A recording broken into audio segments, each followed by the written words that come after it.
السلام علیکم، welcome to my channel novel lab voice. تمام ویڈیو اپڈیٹس کے لیے میرے چینل NLV کو سبسکرائب کر کے بیل نوٹیفیکیشن کو آن کر دیں۔ تو آئیے سنتے ہیں آج کی ویڈیو میں مصنفہ ارید شاہ کا خوبصورت ناول روح یارم، ایپیسوڈ نمبر 14۔ یارم نے جیسے ہی پلٹ کر دیکھا، روح زمین پر بے ہوش پڑی تھی۔ وہ تیزی سے اس کی طرف آیا اور اسے اٹھانے لگا۔ کیا ہوا ہے اسے؟ کون لایا یہاں پر؟ یارم نے غصے سے معصومہ کی طرف دیکھا جو خود بری طرح گھبرائی ہوئی کھڑی تھی۔ سر، مجھے نہیں پتا تھا کہ آپ لوگ یہاں اس لیے آئے ہیں۔ آپ لوگ تو بات کرنے آئے تھے۔ روح کافی گھبرائی ہوئی تھی، اس لیے میں اسے یہاں لے آئی۔ معصومہ نے اپنی صفائی پیش کی، جبکہ یارم کا دل چاہا کہ وہ اس کا منہ توڑ دے۔ اتنی مشکل سے سب ٹھیک کیا تھا اور معصومہ کی ایک غلطی کی وجہ سے سب کچھ پھر سے برباد ہو چکا تھا۔ روح کی حالت بتا رہی تھی کہ وہ سب کچھ سن ہی نہیں بلکہ اپنی آنکھوں سے دیکھ بھی چکی ہے۔ یارم نے احتیاط سے اسے اٹھایا اور وہاں سے سیدھا نکل گیا۔ وہ بھی خضر کے ساتھ اس کے پیچھے جانے لگی جب شارف نے اسے پکڑ کر زوردار تھپڑ اس کے منہ پر مارا۔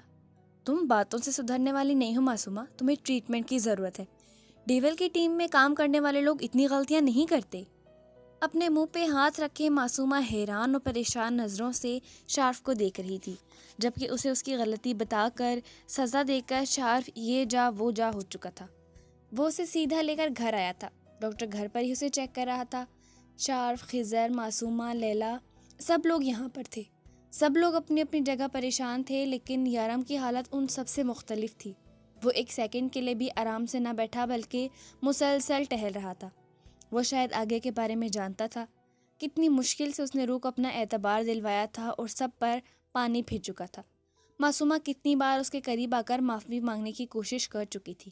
معصومہ، میں اس وقت کچھ نہیں سننا چاہتا، کچھ بھی نہیں۔ اس نے الگ الگ الفاظ ادا کیے تو معصومہ خاموش ہو کر بیٹھ گئی۔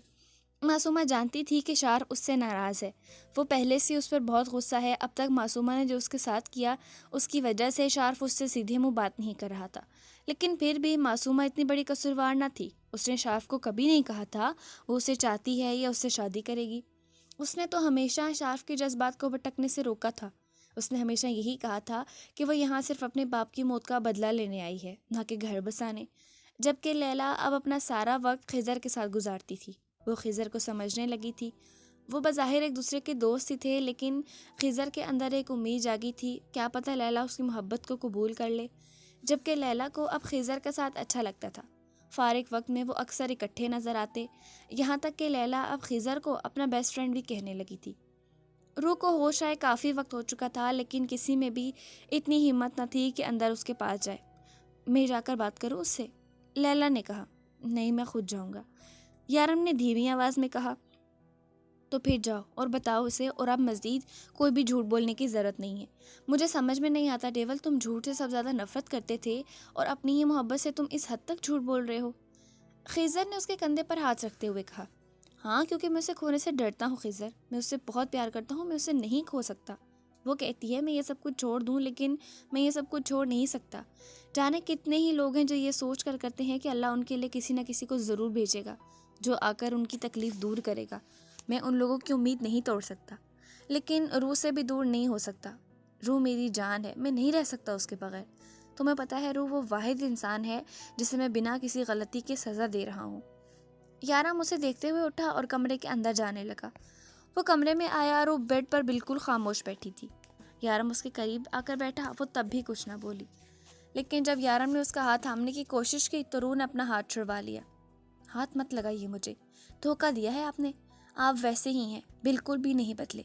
نہیں رہ سکتی آپ کے ساتھ، مجھے نہیں رہنا یہاں، مجھے پاکستان بھیجیے، میں اپنے گھر واپس جاؤں گی۔ روح سے دیکھ کر بولی، پلیز میری بات کو سمجھنے کی کوشش کرو، میں تم سے بہت پیار کرتا ہوں، لیکن میں یہ سب کچھ نہیں چھوڑ سکتا۔ تو ٹھیک ہے، مجھے چھوڑ دے، روح اس کی بات کاٹتے ہوئے بولی، لیکن اس کی بات مکمل ہونے سے پہلے یارم کا زوردار تھپڑ اسے بیڈ پر گرا گیا تھا۔ خبردار جو ایسی بکواس دوبارہ کی۔ وہ ایک ہاتھ سے اس کی بال اپنی مٹھی میں پکڑتے ہوئے بولا، میں نہیں رہوں گی یہاں، چلی جاؤں گی یہاں سے، اور آپ مجھے زبردستی یہاں نہیں رکھ سکتے۔ مجھے میرے گھر والوں کے پاس واپس جانا ہے۔ آپ ایک بے حس اور بے رحم انسان ہیں، اور آپ جیسے انسان کے ساتھ زندگی نہیں گزاری جا سکتی، بلکہ آپ کو تو انسان کہنا بھی انسانیت کی توہین ہے۔ کسی کی جان لینے والا انسان نہیں ہو سکتا۔ مجھے یہاں نہیں رہنا، مجھے پاکستان واپس جانا ہے، مجھے میرے گھر جانا ہے، اپنے گھر والوں کے پاس۔ وہ چلا چلا کر بولی، کون سے گھر اور کون سے گھر والوں کی بات کر رہی ہو روح؟ ان لوگوں کی جنہوں نے تمہیں بیچ دیا۔ کوئی ہنسی خوشی نکاح نہیں کروایا گیا تھا تمہارا، بیچا گیا تھا تمہیں یہاں۔ تمہارے نام کی دولت پر وہ لوگ عیش کر رہے ہیں، تمہیں بیچ کر جو رقم انہیں ملی ہے اس پر جی رہے ہیں۔ روح، تمہیں دنیا میں کوئی اتنا پیار نہیں کرتا جتنا سید یارم کاظمی کرتا ہے۔ میرے پیار کا مقابلہ ان لوگوں کے ساتھ مت کرو۔ میں بے حس ہوں، بے رحم ہوں، لیکن اتنا گرا ہوا نہیں ہوں کہ اپنی خوشیوں کے لیے کسی کو بیچ دوں۔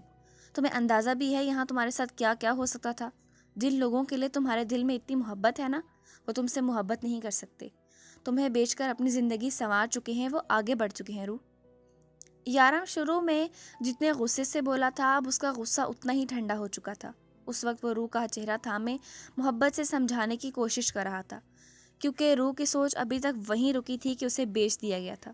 اس کا نکاح نہیں کروایا گیا تھا، بلکہ پیسوں کی خاطر اسے بیچ دیا گیا تھا۔ بچپن سے وہ اپنے ماموں کے نام کے تانے سنتی تھی۔ امی ہمیشہ اسے کہا کرتی تھیں، تیرا ماموں تجھے چھوڑ کر بھاگ گیا۔ روح جب پیدا ہوئی تب اس کا ماموں صرف 13 سال کا تھا۔ وہ تو اس کا نام تک نہیں جانتی تھی، بس اتنا پتا تھا کہ اس کا ایک رشتہ ہے جو دنیا میں اب بھی موجود ہے۔ وہ ہمیشہ اپنے اس ماموں کی زندگی کی دعائیں مانگتی تھی۔ ہاں، شاید وہ شخص آج اس کے قریب ہوتا، اسے اس کا سہارا ملتا تو وہ اس طرح سے نہ بکتی، لیکن وہ اب اسے کہاں ملتا؟ وہ تو 18 سال پہلے ہی اپنی بہن کے مرنے کے بعد اسے چھوڑ کر کہیں غائب ہو گیا تھا۔ روح روتے روتے زمین پر بیٹھ گئی، جبکہ یارم نے بھی زمین پر بیٹھ کر اسے اپنے سینے سے لگایا تھا۔ روح کی ذات اتنی بے مول تھی، آج ایک اور راز روح پر فاش ہوا تھا۔ رات کو روتے روتے نہ جانے کب اس کی آنکھ لگی۔ یارم نے اسے زمین سے اٹھا کر بیڈ پر لٹایا۔ یارم روح کی تکلیف کو نہیں پہچاننا چاہتا تھا، وہ اسے کبھی بھی نہ بتاتا کہ اس کی ماں نے اس کے ساتھ کیا کیا ہے، لیکن اس کی بار بار پاکستان جانے کی ضد اسے مجبور کر گئی تھی۔ اب شاید وہ پاکستان جانے کی بات نہ کرے، لیکن اس سے دور جانے کی کوشش ضرور کرے گی۔ اب وہ بنا ڈر و خوف کے اس سے کہتی تھی کہ وہ اس کے ساتھ نہیں رہے گی، اور یارم کو ہر حال میں اسے اپنے ساتھ رکھنا تھا، چاہے اس کے لیے اسے اب کچھ بھی کیوں نہ کرنا پڑے۔ ویسے بھی پیار اور جب میں سب کچھ جائز ہے۔ صبح وہ یارم کے بالکل قریب سو رہی تھی۔ یارم نے کسی تکیے کی طرح اسے خود میں بھینچ رکھا تھا۔ رات بے چینی میں گزر گئی، اسے ایک سیکنڈ بھی نیند نہ آئی، وہ اب بھی جاگ رہا تھا۔ نماز کا وقت ہونے والا تھا، روح نے یقیناً اگلے 5-10 منٹ میں جاگ جانا تھا۔ وہ ساری رات اس کے جاگنے کا ہی تو انتظار کرتا رہا، وہ اس کی بے چینی بانٹنا چاہتا تھا۔ اس کے خیال کے عین مطابق روح ذرا سا کسمسائی۔ اگلے ہی لمحے روح کو اپنے اوپر وزن محسوس ہونے لگا، ساتھ ہی اس نے اپنے آپ کو اس کی نظروں کے حصار میں محسوس کیا۔ اس نے جان بوجھ کر آنکھیں نہیں کھولی۔ یارم نے اس کی آنکھیں کھولنے کا انتظار کیا۔ وہ اس کے اتنے قریب موجود تھا، اس لیے شاید وہ اپنی آنکھیں نہیں کھول رہی تھی۔ اس کی جاسوسن اداکارہ بھی تھی۔ یارم کے ڈمپل نمایاں ہوئے۔ یارم نے اس کے گال کی طرف دیکھا، جہاں اس کی 4 انگلیوں کے نشان واضح تھے۔ وہ جب اسے پیار سے سمجھانے کی کوشش کرتا ہے، روح ضرور ایسی کوئی بات کرتی کہ اس کا ہاتھ اٹھے۔ کل رات بھی اس نے ایسا ہی کیا، اور یارم کا ہاتھ اس کے چہرے پر چھپ گیا۔ یارم نے بے ساختہ اس کے گال پر اپنے ہونٹ رکھے، جانے کتنی دیر اپنے ہونٹوں کی پیاس بجھاتا رہا۔ اس کے سرخی مائل گال کے ہر نشان پر اپنے ہونٹوں سے مرہم لگایا۔ اس کے اتنے قریب سے روح نے ذرا سا پیچھے ہٹنے کی کوشش کی، لیکن یارم نے اس کی کوشش کو ناکام بنا دیا۔ روح نے دور ہٹنے کی کوشش کی، بلکہ یارم تو اس کے چہرے کے نقوش میں کھو سا گیا تھا۔ پھر انہیں باقاعدہ اس کے سینے پر ہاتھ رکھ کر اسے خود سے دور کیا۔ پھر مسکرا کر وہ دور ہوا۔ وہ فی الحال اس کا موڈ خراب نہیں کرنا چاہتا تھا، اور اسے رات کی ہر سوچ سے دور رکھنا چاہتا تھا۔ یارم آہستہ سے اس کے قریب سے اٹھ کر سیدھا ہوا۔ سویا دیکھ کر بالکل ہی فری ہو جاتے ہیں۔ روح بڑبڑاتے ہوئے اس کے قریب سے اٹھنے لگی، جبکہ یارم سن چکا تھا۔ اگلے ہی لمحے یارم نے اسے کھینچ کر بیڈ پر گرایا اور خود اس کے اوپر آ گیا۔ تو ایسا کہو نا بیبی، سوئے ہوئے پیار کر رہا تھا تو اچھا نہیں لگا، جاگتے ہوئے پیار کرو۔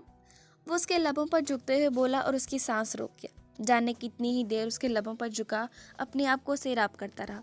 آج اس کا بخشنے کا کوئی ارادہ نہ تھا۔ اس کے لبوں سے اپنے ہونٹ الگ کرتے ہوئے وہ اس کی گردن پر جھکا۔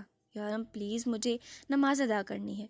روح سمجھ چکی تھی کہ اگر اب بھی کچھ نہ بولی تو یارم صبح صبح اس کے ہوش ٹھکانے لگائے گا۔ روح بڑی مشکل سے الفاظ ادا کر پائی۔ یارم نے نظریں اٹھا کر ایک نظر اس کا چہرہ دیکھا، جہاں کسی قسم کی کوئی بیزاری نہ تھی۔ وہ اس کے قریب آنے پر کبھی بیزار نہیں ہوتی تھی، اور یہی چیز یارم کو پرسکون کرتی۔ یارم نے اس سے فاصلہ قائم کرتے ہوئے منہ بنایا تو روح موقع دیکھتے ہی بھاگ نکلی۔ یارم نے ایک سرد آہ بھر کر واش روم کے دروازے کو دیکھا۔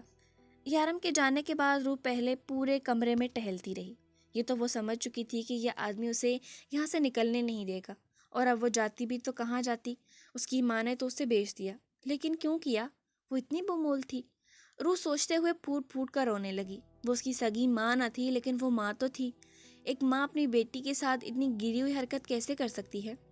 اگر اس کی جگہ اس کی اپنی تینوں بیٹیوں میں سے کوئی ہوتا تو کیا وہ اس کے ساتھ ایسا کرتی؟ کبھی نہیں۔ بیچنے کے لیے تو اس کے پاس سوتیلی بیٹی تھی، جسے بیچنے کے بعد اسے کوئی افسوس نہ تھا۔ اگر یارم اس سے محبت نہ کرتا تو اس وقت کہاں ہوتی؟ یہ سوچ بھی اس کے دل کے کئی ٹکڑے کر رہی تھی۔ یارم جیسے قاتل کے ساتھ جہاں اس کا رہنا ناممکن تھا، وہیں وہ اپنی ماں کے پاس بھی نہیں جا سکتی تھی۔ اپنی بے بسی پر جتنا رو سکتی تھی روئی، پھر اٹھ کر باہر آ گئی۔ اگر یارم سب کچھ چھوڑ دیتا تو اس کے ساتھ ایک نئی زندگی کی شروعات کرتی، لیکن اب یارم کبھی نہیں بدل سکتا تھا۔ وہ ایک درندہ تھا، اس لیے اس نے یارم کو چھوڑنے کا فیصلہ کر لیا تھا۔ روح کی زندگی میں یارم جیسے شخص کی کوئی جگہ نہ تھی۔ وہ ایک قاتل کے ساتھ ساری زندگی نہیں گزار سکتی تھی۔ اسے بہت پیاس لگ رہی تھی۔ وہ سیدھی کچن میں آئی۔ ابھی اس نے فریج سے پانی کی بوتل نکالی ہی تھی کہ سامنے ٹیبل پر اسے شفا کا فون نظر آیا، جبکہ وہ دونوں باہر دھوپ میں بیٹھی تھی۔ روح نے جلدی سے فون اٹھایا اور اپنے کمرے میں آئی۔ یارم کس طرح سے اس کی ہر حرکت پر نظر رکھے ہوئے تھا وہ نہیں جانتی تھی، لیکن اس کی باتوں سے یہ اندازہ لگانا مشکل نہ تھا کہ وہ اس کے پل پل کی خبر رکھتا ہے۔ اس کی چوری سے لے کر اس کے آفس روم جا کر ثبوت ڈھونڈنا، یارم کسی نہ کسی طریقے سے اس پر نظر رکھے ہوئے تھا۔ روح نے انتہائی احتیاط سے شفا کا فون اپنے ہاتھ میں چھپایا اور بیڈ کی سائڈ سے اپنا فون اٹھایا، کیونکہ اس کے پاس سارم کا نمبر اسی فون میں سیو تھا۔ اب روح کو کسی ایسی جگہ جانا تھا جہاں شفا اور میری کی نظر سے بچ سکے۔ وہ باہر نکلی اور نظر چھت کی سیڑھیوں پر پڑی۔ اس سے پہلے وہ کبھی چھت پہ نہیں گئی تھی۔ اس نے ایک نظر باہر لان کی طرف دیکھا جہاں وہ دونوں باتوں میں مصروف تھیں، اور پھر اس نے آہستہ آہستہ سیڑھیاں چڑھنا شروع کیا تاکہ اس کے قدموں کی آواز باہر نہ جا سکے۔ چھت پہ جا کے اس نے سارم کو فون کیا۔ انجان نمبر سارم نے سوچ سمجھ کر اٹھایا۔ سارم پلیز مجھے یہاں سے نکالیں، میں یارم کے ساتھ نہیں رہ سکتی، وہ کبھی نہیں بدل سکتے۔ روح نے روتے ہوئے کہا۔ سارم کو بے ساختہ اس پر ترس آیا۔ وہ نہیں چاہتا تھا کہ اس کی اور یارم کے بیچ اس معصوم کے ساتھ کچھ غلط ہو۔ وہ یہ تو سمجھ چکا تھا کہ روح اب اس کی کوئی مدد نہیں کر سکتی۔ اب اسے یارم کے پاس رکھنا بے مقصد تھا۔ وہ اپنے مطلب کے لیے ایک معصوم کا استعمال نہیں کر سکتا تھا۔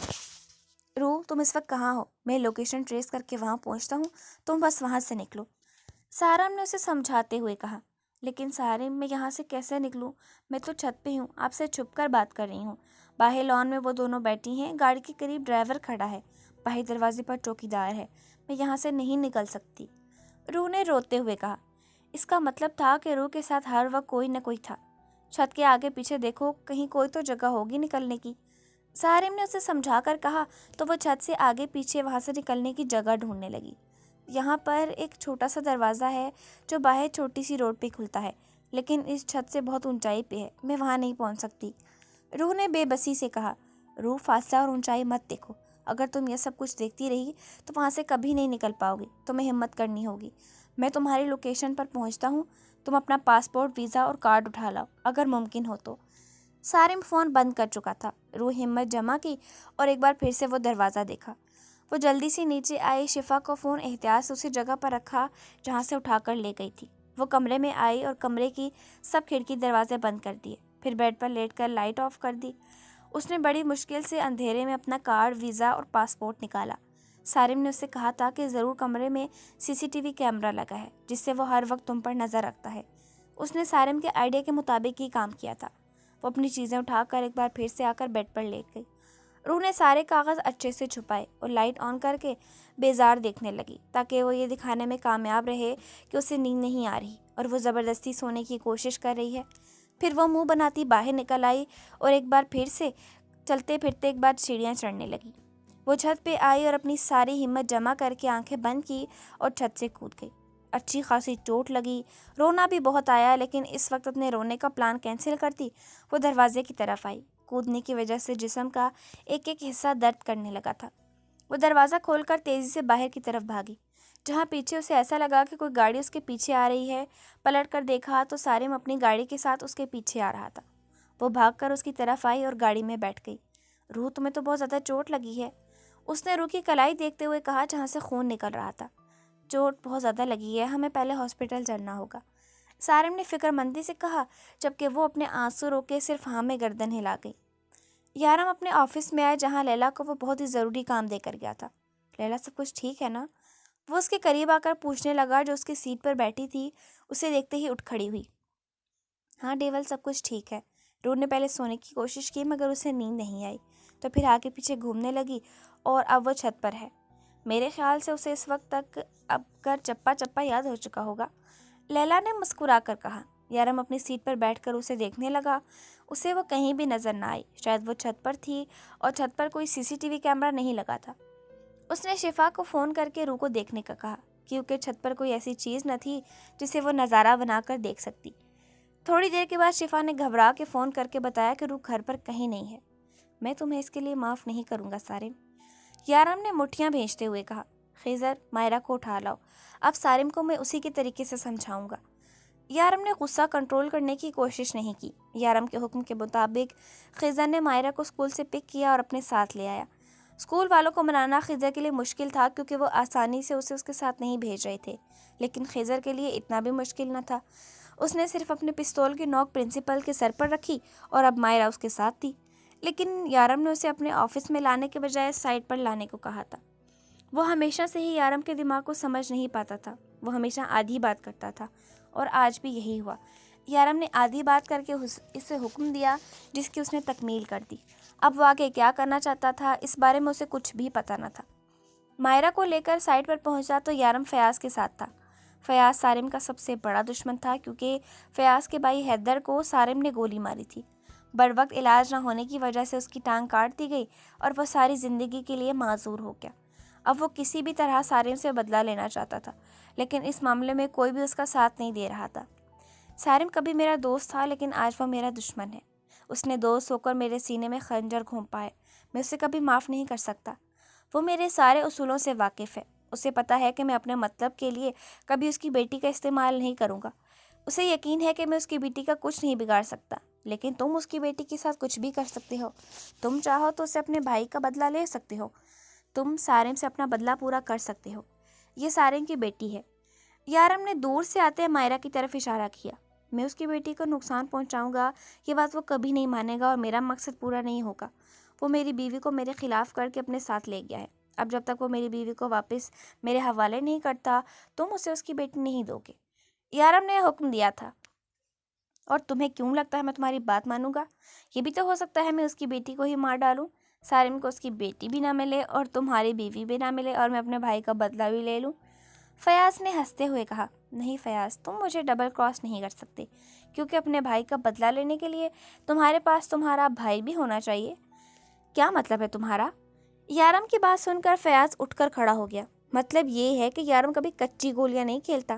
تم اس بچی کا کچھ نہیں بگاڑو گے، تم صرف سارم کو ڈراؤ گے، تبھی میری بیوی گھر واپس آنے پر سارم کو اس کی بیٹی ملے گی اور تمہیں تمہارا بھائی واپس ملے گا۔ اگر اپنے بھائی کی زندگی چاہتے ہو تو مائرہ کو کچھ نہیں ہونا چاہیے، سمجھے؟ اب تم جا سکتے ہو، یارم نے آرڈر دیا۔ روح کے بازو کی ہڈی کو چوٹ لگی تھی اور چوٹ بہت گہری تھی۔ یہ تو شکر تھا کہ بازو ٹوٹنے سے بچ گیا۔ سارم اس کے لیے کافی پریشان تھا۔ اگر یارم کو پتہ چل جاتا کہ روح کے بازو کا یہ حال ہے تو وہ نہ جانے کیا کرتا۔ سارم کو اس چھوٹی سی لڑکی پر ترس آ رہا تھا جو ایک عام سے زندگی گزارتے ہوئے کہاں آ پہنچی تھی۔ روح بہت زیادہ خوبصورت تھی کہ یارم پہلی ہی نظر میں اس پر اپنا دل ہار بیٹھتا، لیکن یارم کی دیوانگی سارم کی سمجھ سے باہر تھی۔ وہ لڑکی کو اتنا کیسے چاہنے لگا تھا؟ یارم نے تو کبھی کسی عورت کی خواہش تک نہ کی تھی۔ ابھی بھی وہ یہی سب سوچ رہا تھا کہ اس کا فون بجا۔ نمبر انجان تھا۔ اس کی جاب ایسی تھی کہ اسے اپنے فون کو آنے والی ہر کال اٹھانی پڑتی تھی۔ ہیلو، اس نے فون اٹھا کر کہا۔ اپنی بیٹی کی زندگی چاہتے ہو تو ڈیول کی بیوی کو اس کے گھر پہنچا دو، فیاض نے کہا۔ کون ہو تم اور میری بیٹی کہاں ہے؟ سارم نے غصے سے پوچھا۔ میں فیاض ہوں، انسپکٹر سارم، وہی فیاض جس کے بھائی کو ساری زندگی کے لیے معذور کر دیا تھا تم نے۔ کوئی پرانی بات نہیں ہے، بس 5 ماہ پہلے تم نے میرے بھائی کو دوبارہ اٹھ کر چلنے کے قابل نہیں چھوڑا۔ تمہاری بیٹی ہمارے قبضے میں ہے جبکہ میرا بھائی ڈیول کے قبضے میں ہے۔ اگر تم نے اگلے 1 گھنٹے میں ڈیول کی بیوی کو اس تک نہ پہنچایا تو وہ میرے بھائی کی لاش مجھ تک پہنچا دے گا، اور اگر میرا بھائی مرا نا انسپکٹر سارم تو تمہاری بیٹی تو سمجھو گئی۔ اپنی بیٹی کی جان پیاری ہے تو جلد سے جلد ڈیول کی بیوی کو اس کے گھر پہنچا دو۔